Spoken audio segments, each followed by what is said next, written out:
you talk about the history of video games, there's a couple games that you have to talk about, like Pong and Pac-Man and Super Mario Brothers, that really influenced the entire video game industry. And Xevious is one of those titles. Xevious influenced the vertical shooting game genre more than any other game, and is, in my opinion, one of the best video games ever made.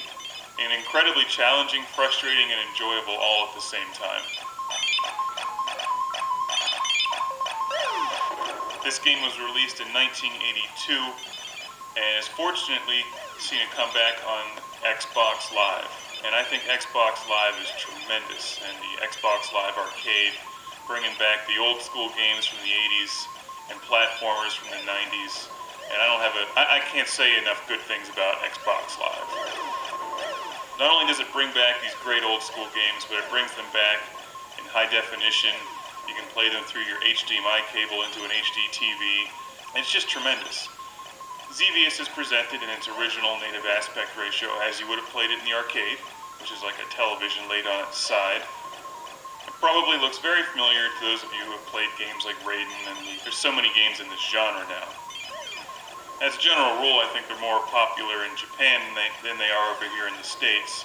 And I think that's unfortunate, because I personally like this genre a great deal. It's challenging, it's fun.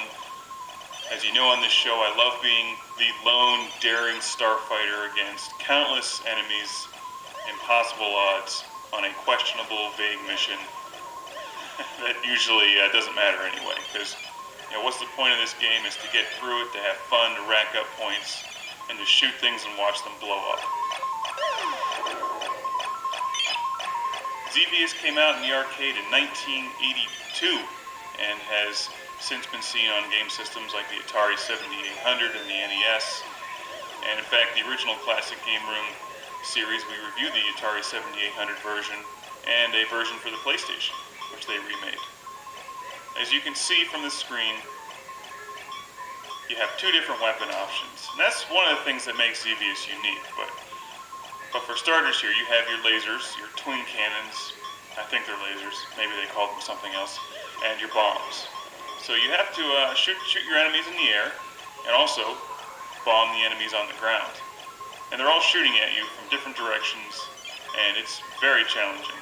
What makes this game decidedly different from Raiden 3, for instance, which is one I recently reviewed, is that you can't power up your weapons to have this arsenal that fills the entire screen with your weaponry. You're basically limited to the two weapons that you start with.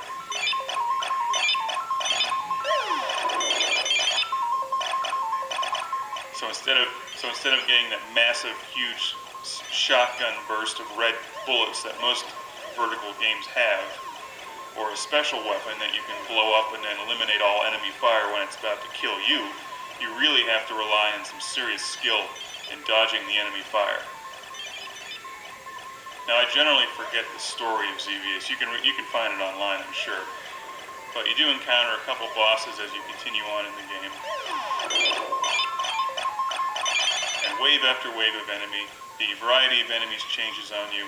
And my favorite part of this game, something I've loved since I was a kid and played this on my Atari 7800, is those spinning metal plates that come at you. And at the time, those were just amazing. That kind of graphics in a video game was just unbelievable. Xevious was way ahead of its time.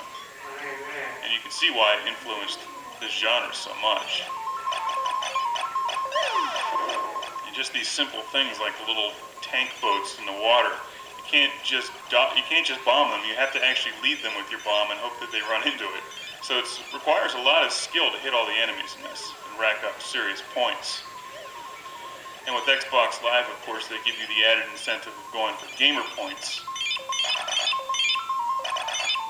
which are addictive and a lot of fun to collect for no apparent reason. But the other great thing about Xbox Live, of course, is you can see how your score ranks up against everybody else and friends of yours. What's really incredible about Xevious is that this game came out in '82, and it really doesn't look any different than newer games today. Maybe it's slightly different, but I mean, there's only so much you can really do with a two-dimensional vertical scrolling game before it starts getting ridiculous. And I'm not a big fan of adding in all those three-dimensional polygons and crap floating all over the screen. I think keeping it simple like this is the way to go. And that's why I like Xevious so much in games like Raiden 3.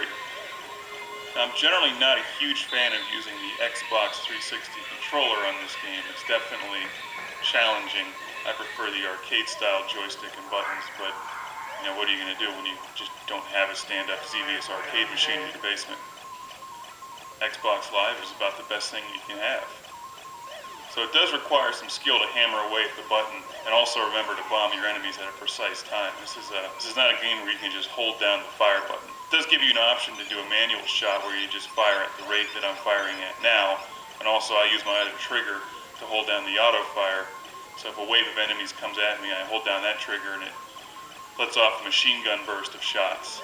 But you cannot just hold down a consistent auto fire for the entire game.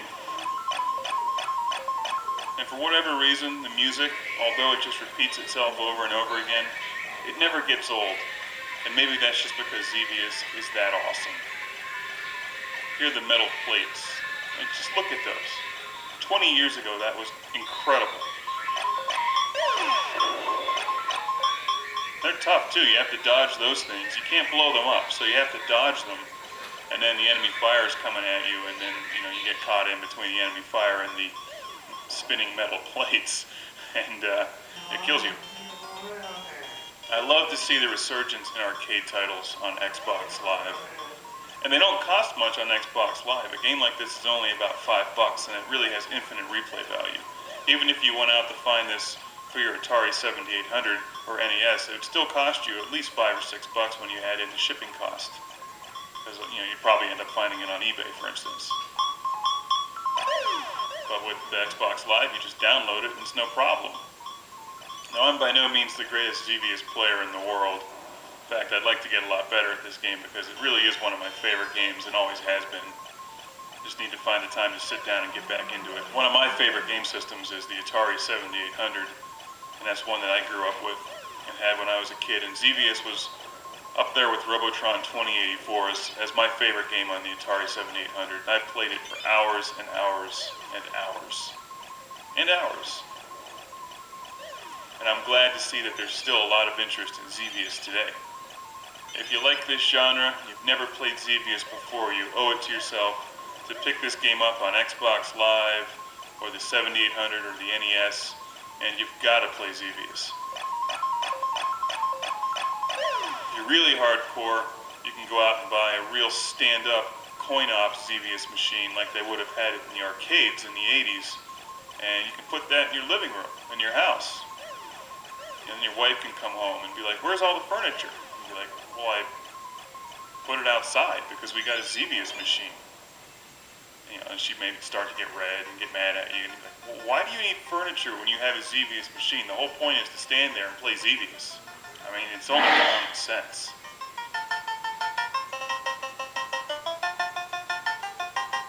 It's like replacing your dining room table with the cocktail version of Ms. Pac-Man. You can eat on that Ms. Pac-Man machine and play Ms. Pac-Man at the same time. And hell, it worked at Pizza Hut.